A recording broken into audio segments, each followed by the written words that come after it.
So every time I launch a Roblox game, the first thing I do is run ads, and I do it the exact same way every single time. And I've done this across multiple games now, so I'm just gonna walk you through the whole thing, what I spend, what settings I use, what I'm looking at while the ads are running, and all of it basically. So first thing to understand is why you even need ads in the first place. Like, you just published your game and it's just sitting there with 0 players, and the reason is Roblox has no idea if your game is good yet, so it's just not gonna push it to anybody at all. And ads are basically just how you give Roblox enough data to make that decision. You're paying to get people in the door so that Roblox can see how they behave, how long they stay on your game, whether they come back and play your game again, and if those numbers actually look good, Roblox will start to push your game on its own through something called the home recommendations, and that's when things start actually moving. Okay, so how much do I actually spend on Roblox ads? So my default is $10 a day for 10 days, which is $100 total. And the reason I do 10 days specifically is because that gives the algorithm enough time to actually evaluate the game properly without it being too much. And sometimes, depending on the game, I'll go up to $15 or even $20 a day. Like, if it's a more competitive genre or if the game really needs more players in it to even be playable, then I will spend a bit more. But for most games, $100 over 10 days is what I usually start with.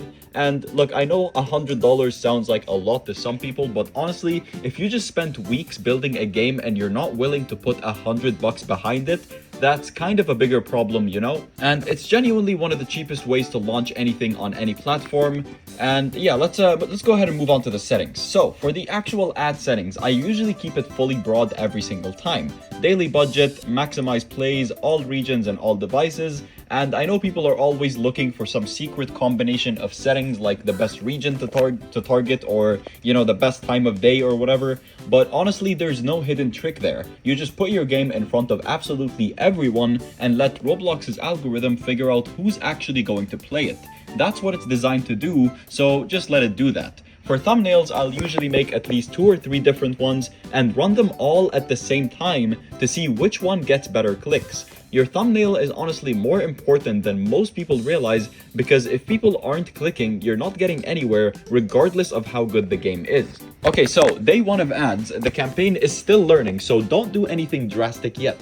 Don't pause it, don't mess with the settings, just let it run. What I'm doing on day 1 is keeping an eye on my CTR, which is click-through rate, and my CPP, which is cost per play. You want to be somewhere around 2.5% click-through rate or better, and around $0.008 cost per play or better. Those are the numbers that give you a real shot at hitting the algorithm. But beyond just looking at numbers, I'll actually go into the game itself and just watch players. Like, literally just follow someone around and watch them play. See where they get confused. See when they're having fun. See when they're dropping off and actually leaving the game. And sometimes the data doesn't show you what's actually going wrong, but just watching a real person play for 5 minutes tells you everything. So, days 2 through 4, this is when I start making adjustments if I need to. If a thumbnail has a bad click-through rate compared to the others, I'll either swap it out for a new one or just remove it entirely and let the better ones run. And if there are any bugs or issues in the game, this is when I'm fixing those, because you still have time to turn things around before the algorithm makes its final decision on your game. And then day 5 onwards, this is when you just have to be honest with yourself. If your benchmark stats are looking rough and players are not staying and the numbers just are not there, then it might be time to stop the ads and go back and fix the core issues with the game first. There's no point in burning money if the game itself is just not holding people. But if your stats are looking decent and you are starting to see home recommendation impressions come in, then you keep running the ads. And once you're getting enough organic players coming in from the home recommendations to actually keep the game alive on its own, that's when you can stop the ads and let it run. And that's literally the whole strategy. I basically ran this exact method on Defend Your Brain Rot, $10 a day for 10 days straight, and the game hit over 20,000 visits and eventually started getting organic traffic from home recommendations.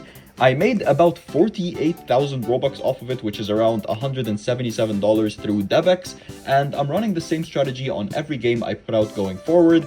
And if you want a head start on the whole thing and skip straight to the ads phase, I have two full Roblox game setups on Built by Bit, Shoot a Brain Rot for Brain Rots, and Bomb Donut. Both completely ready to go with all scripts and monetization already in there. The links are going to be in the description. However, if you're going to buy a Roblox game setup from me, make sure you add your own twist to it, change some things in the game at least, because if a lot of people are buying the same Roblox game setup, then it's not going to be good if you all just publish the same game, so make sure you change some things around. But yeah, that's basically the whole ad strategy. Nothing crazy, nothing secret, it's just consistent and methodical. Subscribe if you want to see how the next launch goes, and I will see you in the next one.